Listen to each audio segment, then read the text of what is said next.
반가. 안녕하세요. 박용덕입니다. 공인중개사법 하루 3문제 기출보기기 시간입니다. 이번 시간은 29회 29번 문제부터 보도록 하겠습니다. 먼저 부동산 경매와 관련된 내용인데요. 경매에 대해서 시험에 해마다 한 문제는 출제되죠. 옳은 것입니다. 기억에 차순위 매수신고는 그 신고액이 최고가 매수신고액에서 그 보증금을 뺀 금액을 넘지 않는 때에만 할 수 있다. 이게 틀렸네요. 넘는 때에만 할 수 있죠. 넘지 않는 때에만 할 수 있다 해서 X고요. 자, 그 다음에 니은에 매각 허가 결정이 확정되어 대금 지급 기한의 통지를 받으면 매수인은 그 기한까지 매각 대금을 납부해야 됩니다. 매각 대금을 완납하는 순간 소유권을 취득하죠. 따라서 니은은 옳은 지문이 되겠습니다. 디귿은 매수인은 매각 대금을 다 낸 후 소유권 이전 등기를 촉탁한 때에 소유권을 취득하는 게 아니라 매각 대금을 다 낸 때에 소유권을 취득합니다. 민법 187조에 의해서 등기 없이도 물권 변동 효력이 생깁니다. 매각 대금을 다 낸 때에 소유권을 취득하고요. 리얼 매각 부동산 위의 후순위 저당권자가 경매 신청을 하여 매각되어더라도 선순위 저당권은 매각으로 소멸하지 않는다 했는데 저당권, 건저당, 담보가 등기, 압류, 가압류는 순위와 상관없이 무조건 말소됩니다. 무조건 인수되는 게 유치권, 분묘기지권, 법정지상권이죠.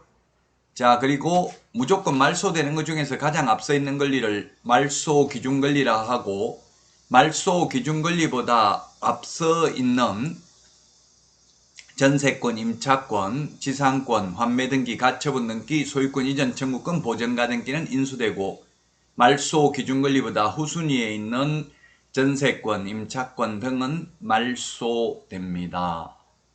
따라서 정답은 2번이 되겠습니다. 2번 하나만 옳은 내용이 되겠네요. 다음 문제 보도록 하겠습니다. 해설을 먼저 보겠습니다. 2번이 답인데 차순위 매수신고 2등이죠. 2등은 최고가 매수신고인이 신고한 금액에서 그 보증금을 넘는 때에만 할 수 있고요. 디귿은 매각 대금을 다 낸 때 소유권을 취득하고 저당권, 건저당권, 담보가 등기, 압류, 가압류는 순위와 상관없이 말소됩니다. 자, 30번 문제 보도록 하겠습니다. 금지행위에 관하여 틀린 것인데 우리 법제 33조에 보면 개업공개사 등의 금지행위가 있습니다. 개업공개사 등의 금지행위에 중개대상물 매매를 업으로 하는 것은 금지행위입니다. 자, 그 다음에 2번에 동호수가 특정된 아파트 분양권 매매를 중개하는 것은 금지행위 아니죠. 매매를 업으로 하면 금지행위고요. 분양 관련 증서를 중개하거나 매매를 업으로 하는 것도 금지행위입니다. 그러나 동호수가 특정된 분양권은 미래의 건축물입니다. 3번 상가 전부의 매도 시에 사용하려고 매각 조건 등을 기재하여 인쇄해 놓은 양식의 매매 대금과 지급기일 등 해당 사항을 기재한 분양계약서는 양도 등이 금지된 부동산 분양 등과 관련 있는 증서에 해당되지 않습니다. 상가 분양 계약서 자체는 금지행위 아닙니다. 4번 개업공개사가 중개 의뢰인과 직접 거래하는 행위를 금지하는 규정은 효력규정이다 했는데 효력규정이 아니고 단속규정입니다. 즉 계약 자체가 무효가 되는 것은 아닙니다. 직접 거래했다 하더라도 매매계약 자체의 효력은 있고 단지 3년 이하의 징역이나 3천만 원 이하의 벌금 처벌을 받을 뿐입니다.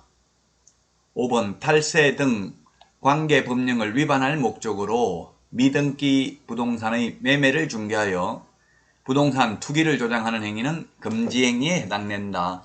예, 금지행위죠. 우리 암기 프린터 11번에 보면 매무수거 1년 이하의 징역이나 1,000,000원 이하의 벌금, 관직상투 시공시 3년 이하의 징역이나 3,000,000원 이하의 벌금. 이러한 금지행위를 하면 등록을 취소할 수 있고, 등록 취소 안 하면 업무정지 처분을 할 수 있고, 소속 공인중개사는 자격정지 사유에 해당됩니다. 이 암기 프린트는 네이버 카페 박용덕 박사의 부동산 여행을 통해서 다운로드 받을 수 있습니다.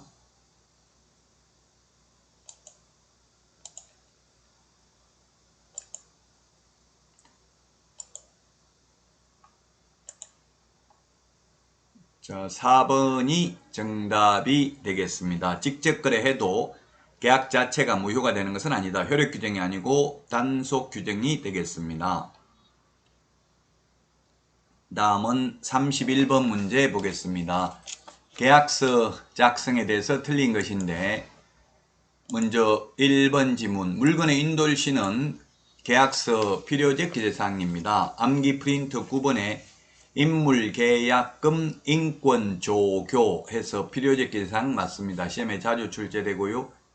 자, 그 다음에 2번 공인중개사법 시행규칙에 개업공개사가 작성하는 거래계약서의 표준이 되는 서식이 정해져 있다 했는데 정해져 있지 않습니다. 정해져 있지 않기 때문에 국토부 장관이 표준 서식을 정해서 그 사용을 권장할 수는 있는데 현재 권장하는 계약서 없습니다.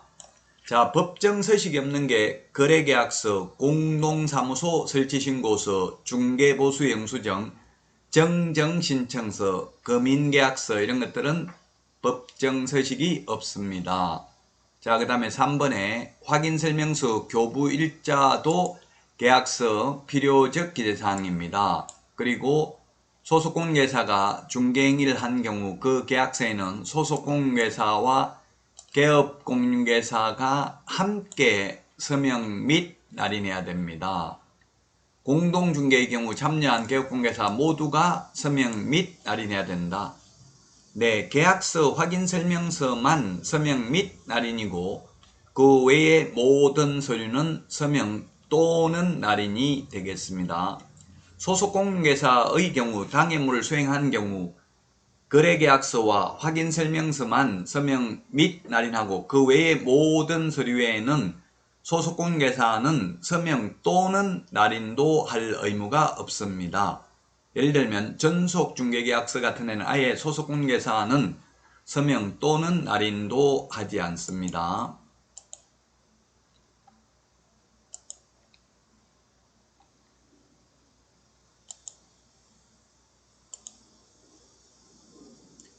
정답 2번이 되겠습니다. 거래계약서 표준서식이 없습니다. 따라서 국토부 장관이 표준서식을 정해서 다만 사용을 권장할 수 있는데 현재 권장하는 계약서도 없습니다. 여러분 많은 도움 되셨나요? 도움 되셨다면 구독, 좋아요, 알림 설정 해주시면 감사하겠습니다. 오늘도 축제 같은 하루 되시기 바랍니다. 다음 시간에 찾아뵙겠습니다. 안녕히 계십시오. 안녕.